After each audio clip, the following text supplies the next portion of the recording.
Since taking office in January, the Trump administration has moved to cancel or freeze trillions in federal funding. That includes billions in funding from the U.S. Department of Agriculture.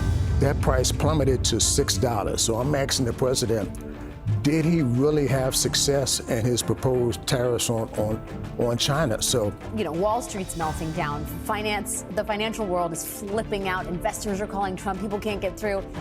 It's a different reality in red states. U.S. farmers are furious, and you might be too once you hear about the absolute chaos Trump's tariffs have caused.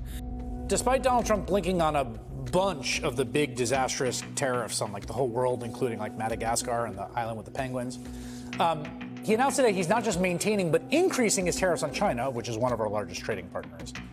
And among the Americans who will almost immediately feel the pain are farmers, because China buys a lot of their product and will slap tariffs on in response. So let's rewind for a second. Remember when Trump announced tariffs? We're going to take back just some of the money that has been taken from us by people sitting behind this desk or another desk that's not quite as nice, but they have the choice of 7, as you know.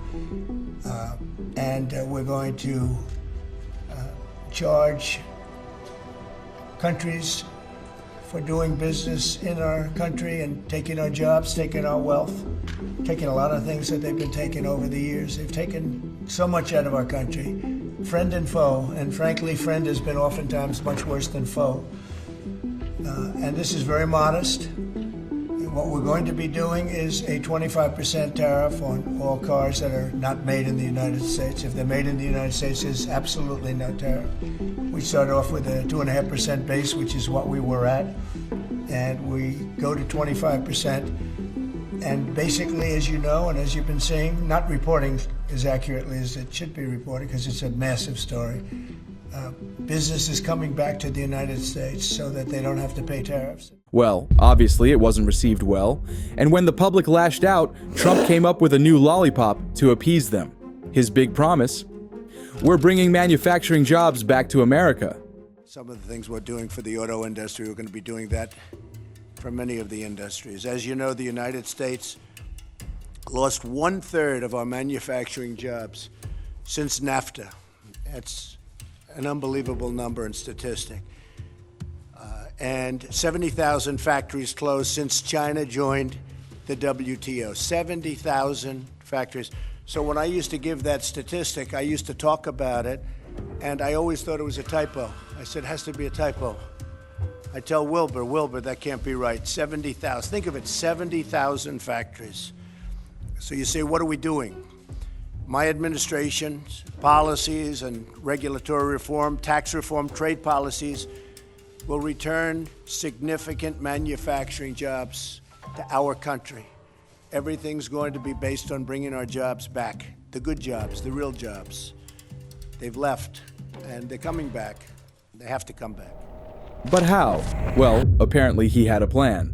General Motors is investing $1 billion in U.S. plants, adding or keeping 7,000 jobs, and is going to be investing a lot more than that over the next fairly short period. Lockheed Martin has they've just announced 1,800 new jobs, and U.S. plants are doing a great job, and we started negotiating with them a little bit on the F-35. They've cut their price a little bit.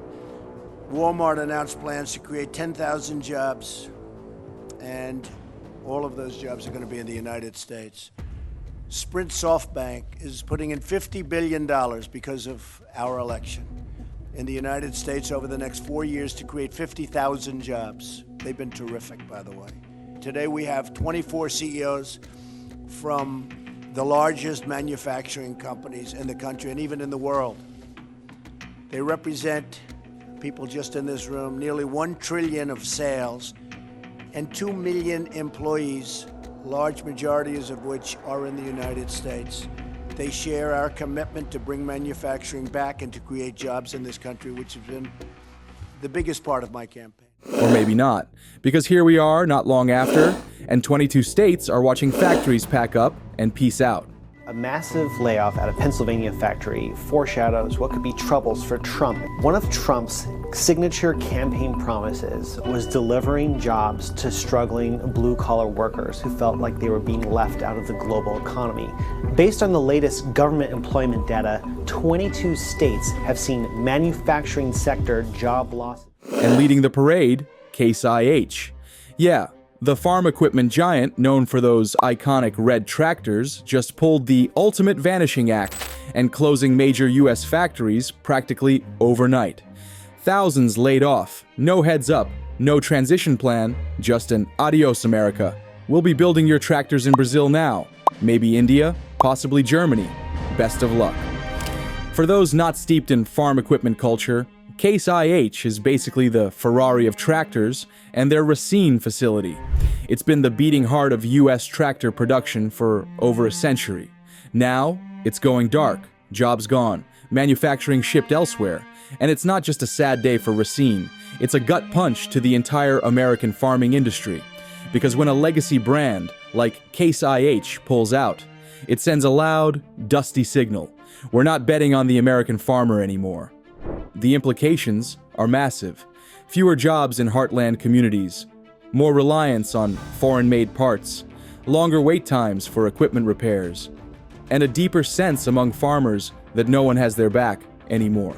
Not the government, not the corporations, not even the companies that built their tractors. Certainly critical, and if you ask some of these farmers who bring their produce, who bring their crops here, they'll tell you at this point, they're sort of at this like crossroads, at this intersection. You know, they're trying to figure out what exactly is going to happen. So when you hear the title, American farmers are turning on Trump. After this isn't just about trade wars. This is about a slow erosion of trust, about being promised greatness, then watching the factory lights turn off one by one. There's about 85% of what happens on my farm that is completely out of my control. Yeah. So I have to do the very best I can at managing that 15% of inputs and cost and labor and marketing and signing the best contract and doing the best job that I can, and leave the other 85% up to the good Lord. And that's all we can do. Whether it's weather or disease or a hailstorm or a pandemic or administration. And we just weather the storm. Expectedly, in towns like Rye and Fargo, this hit like a freight train. These weren't just jobs, they were legacies, generational work, families that had been welding, assembling, and wrenching those tractors for decades. Now, gone. And the silence from corporate, deafening. Now, Trump's trade policies, particularly his love affair with tariffs, were supposed to protect American jobs and industries. But with Case IH shutting down operations, farmers are left wondering if the cure was worse than the disease. The very tariffs meant to shield them might have contributed to the market's collapse, making it harder to get the equipment they need to till their fields and harvest their crops. These Chinese tariffs, what does that say to you? Well, it's really bad news for America's farmers. Here it is planting season right now, and farmers should be getting in the field, planting corn and things of this nature. And the president announced these tariffs. Every time he says the word tariffs, the prices decline. Many Americans don't understand that farmers, we are price takers, so we don't set the markets. And many Americans say, well, why don't farmers just, raise their prices? We can't. It's dictated to us by the market. So the prices have declined for the three major commodities that are facing us right now: corn, wheat, and soybeans are all down, and farmers depend on those three commodities to hold on to our farms. So farmers right now are facing really, really trying times, and the president is going to put a lot of farmers out of business like this based on these announcements and tariffs. But while Trump plays hardball with manufacturers, farmers are stuck in the middle, grappling with equipment shortages and rising costs. They could cause some price problems for us, with Mexico being importer of corn and China with some imports of soybeans. Well, I think all he's doing is trying to scare them straight, so to speak. Sometimes you got to break something in order to fix it. The very people these policies were meant to protect are now feeling the squeeze, and their frustration is palpable. The first time the president was in office and he announced his tariffs against China in 2018, I was getting $16.80 a bushel for a bushel of soybeans. That price plummeted to $6. So I'm asking the president, did he really have success in his proposed tariffs on China? But wait, this gets even worse. There isn't just one evil to fight. He has lined up policies after destructive policies to bring the farmers to their knees. First, he's promising the largest deportation operation in U.S. history, which sounds tough on paper, but for farmers, it's a straight-up death sentence. Tonight, many of America's farmers already feeling the pinch are worried about the possibility of more challenges. That's because President Trump is threatening to deport millions of undocumented immigrants, creating uncertainty about the future of the workforce. Over 40% of America's farm workers are undocumented. And when you ask farmers who's milking the cows, picking the fruit, and working 12-hour shifts at 3 a.m., the answer isn't exactly locals lining up for the job. It's a lot of hands to hand harvest fruits and vegetables. Talk to any farmer and they'll tell you it's difficult work. This is a 24-hour job. So I need people who are willing to work in shifts at different times of the day. But it's hard to find those people. Yeah. It takes one person for every 40, 45 cows. And who is doing all of this work? I would say about 90% is done by immigrants. Without those workers, entire farms collapse. We talk about the ripple effects of a potential mass deportation. Labor is already hard enough to find as is. Could it be even more difficult to find across the board if that does happen? Well, there's no question in the United States we have a shrinking workforce. Anything that happens from a policy standpoint that reduces people in our workforce is going to make it very difficult for industry, and certainly for agriculture. We would be in big trouble if we lost workforce. Some people would be saying that you could be right now hiring American workers to do this job, and that the only reason you're not doing that is because you can pay immigrants less. How would you respond to that? If I hired Americans to do the work, I would have to pay probably about $100,000 a year per person, and they would only work 40, 50 hours a week. I would be out of business within 6 months. I couldn't afford it. If the price of milk was, or like a gallon of milk cost $10 in the store, then I could probably do that. What would happen to your farm and to your business if they are all sent back to their home country? If that would happen, I'm out of business. And it wouldn't take long. Now add Trump's tariffs into the mix, the ones he swore would bring China to its knees. They're boomeranging back at the very people who grow our food. China slapped a 15% tax on U.S. soybeans, pork, beef, and poultry. A $34.5 billion market just like that, gone. China has responded to Trump's import taxes with a 34% retaliatory tariff on all U.S. goods entering China. One industry that could be hit hard is farming, where exports account for roughly 20% of U.S. agriculture production. That number is more than doubled for products like fruits, tree nuts, wheat, and grain. Now, let's talk policy, because Trump didn't just tweet his way into farmer frustration. First up, the Environmental Protection Agency. You'd think a Republican president would ease regulations, right? Well, Trump actually rolled back Obama-era protections on small streams and wetlands. Yesterday, the Environmental Protection Agency announced what it called the biggest deregulatory action in U.S. history. The proposed rollbacks would impact dozens of rules, from emissions limits for power plants and vehicles to wastewater regulations and air quality standards. Stephanie Tsai has more. This is the most sweeping rollback of environmental rules in the nation's history. We're talking about going back to the 1970s era where these rules didn't even exist yet. So this is erasing decades of, potentially erasing decades of climate and air pollution rules. But again, this is also going to be something that's litigated in the courts, so we don't quite yet know exactly where this will end. Sounds great for developers, but for farmers who rely on clean water for crops and livestock, not so much. It created confusion over who regulates what, and when it came time to irrigate, farmers were stuck wondering if their water rights came with a lawyer. For a closer look at how the fortunes of corn factor into nearly everything in farm country, particularly during an election year. Then there's the ethanol fiasco. Trump promised to support corn farmers and the biofuel industry. explain to us the pressures that corn producers are facing right now, and how big a deal is this to expand the use of ethanol?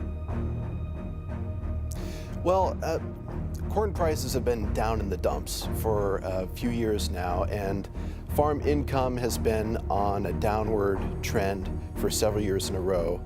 Then you mentioned the stress from the tariffs and those disputes with China and Mexico and Canada. And so farmers have been looking for any kind of good news that might point towards signs that maybe prices would increase and that incomes could come back up a little bit. And so they look at E15 as something that could use more corn, because that's the most common thing that ethanol is made from. And if E15 is widely used in the US, and that would take a lot of work, it could use more corn.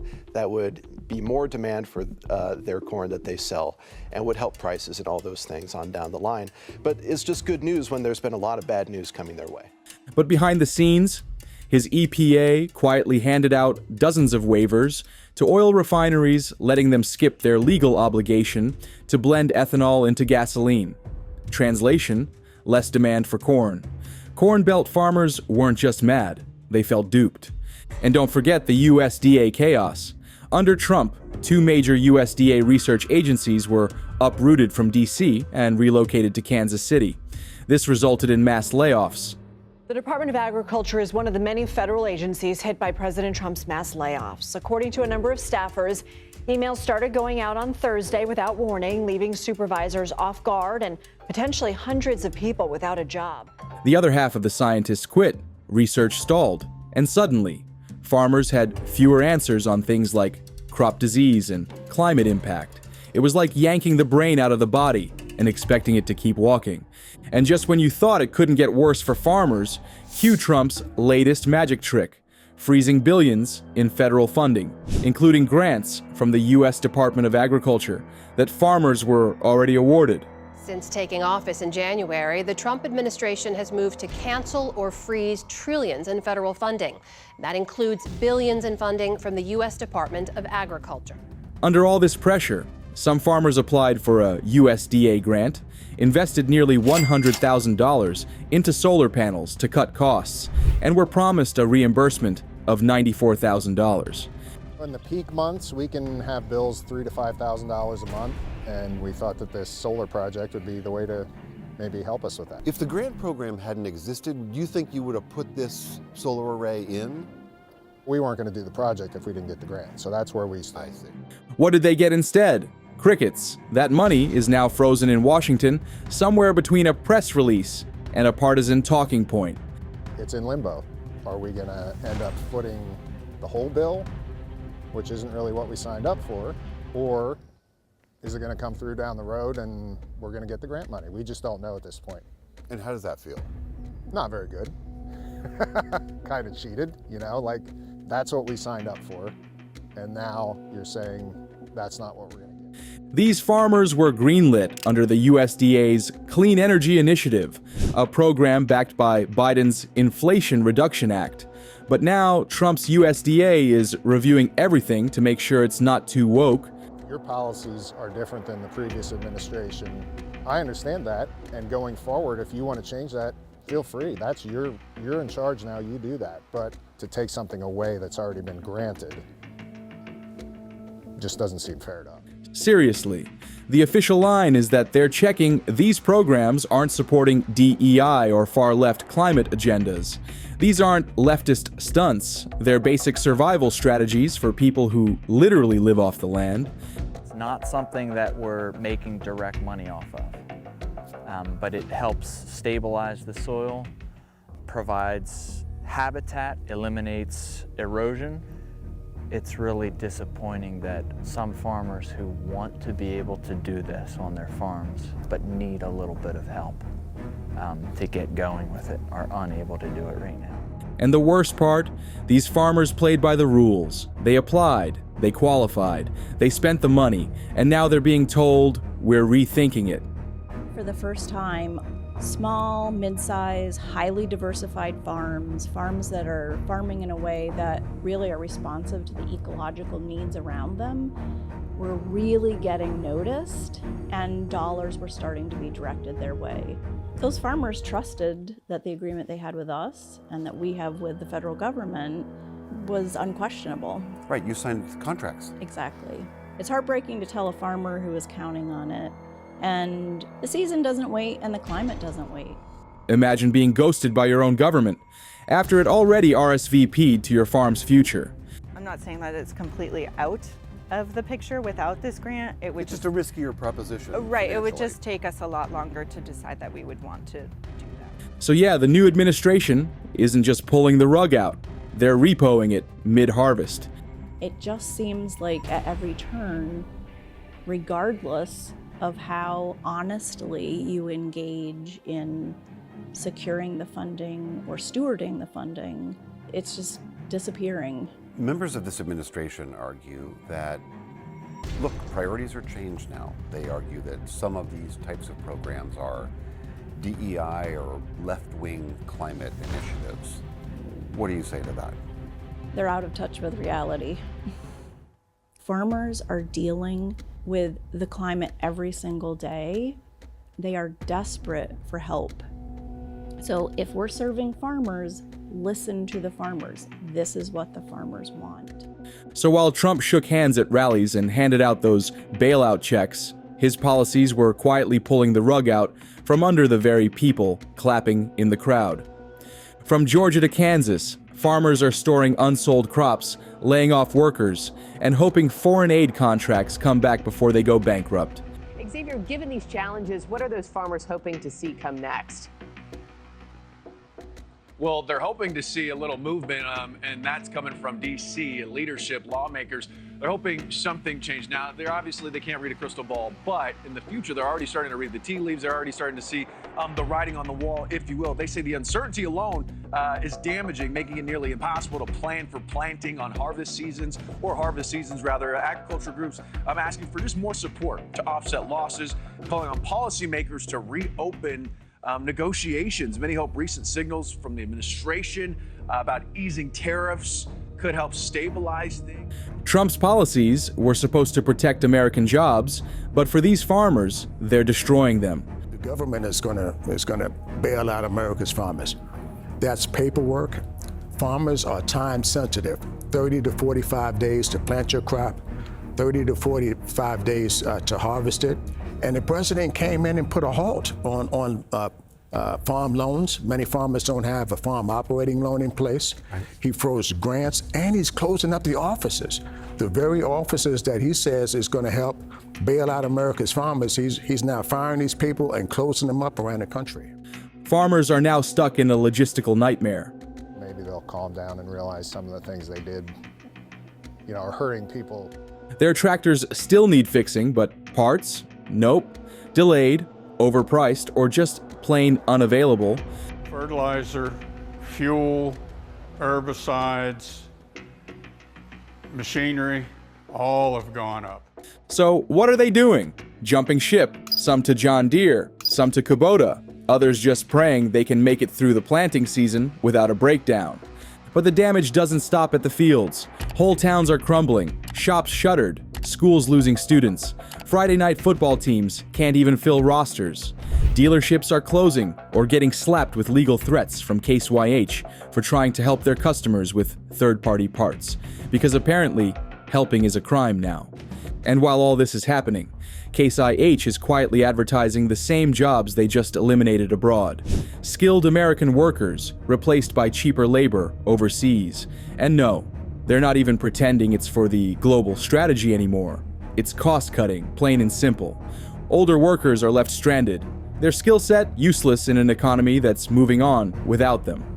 Some families are packing up and leaving, while others are holding on out of sheer stubborn hope. The hope that, in one way or another, is linked to Trump. this is Donald Trump making very clear decisions that put you in financial peril. And it's not just that they sell their, goods to China, it's that they need farm equipment, they need lots of supplies that are manufactured in China, and they've already spent that money, Chris. The way it goes with a commodities trade is you've already put the money in the ground for the seed, the fertilizer, the equipment, the labor. They just got to hope come harvest time that they can sell it at a decent price and don't lose money, and Trump has thrown all of that up in the air, right? But what's so interesting, I think, is the empathy they feel with him insofar as the project of correcting a trade imbalance that they see has been decades in the making, the kinship they feel with him in his political project to break things and upend the status quo, and the fundamental and unspoken belief that if it all does go to hell in a handbag, as it did in 2018, Donald Trump will make sure they are made whole. So I'm speaking of the bailouts. I feel like in the last trade war, we kind of went through the short-term pain, and I'm wondering where the gain was, maybe. We kind of came out of it in a little bit of turmoil. I think that some people have not forgotten that, and they're saying, well, you know what? The people that voted to put this president in office, this is your guy. And if this is your guy, you got to roll with the policies he enacts. And why should the rest of the country that didn't vote for him be bailing out farmers? But here's the twist. People are fighting back. Lawsuits are piling up. Farmers and suppliers are linking arms, and scrappy little startups are stepping in to fill the void. Because this wasn't just a corporate restructuring, it was an identity crisis. But will it bring any change? Will it sensitize Trump to the pain of the farmers? Unlikely if you ask me. The system that they had take issue with is the broader landscape for American farming in a global economy. And it's, I think, because of this decades-long feeling of inequity, that they'll basically go along with whatever Trump is trying to do to correct that imbalance. And anybody who stands in the way of that or says farmers don't get their due doesn't understand how difficult it is to be a farmer. So let's get this straight. Trump promised to save American farmers. Instead, he hit them with tariffs, slashed their resources, froze their funding, and watched Case IH vanish like a magician with a $1 billion disappearing act. The factories are dark, the parts are stuck overseas, the bailouts are gone, and the promises, worth less than a rusted-out combine, in January. But here's the thing, farmers don't forget. Not the layoffs, not the betrayal, and definitely not the silence. If you think the media should be talking about this, not just the slogans and rallies, like this video, share it with someone who still thinks tariffs made America great, and hit subscribe for more stories the mainstream won't touch.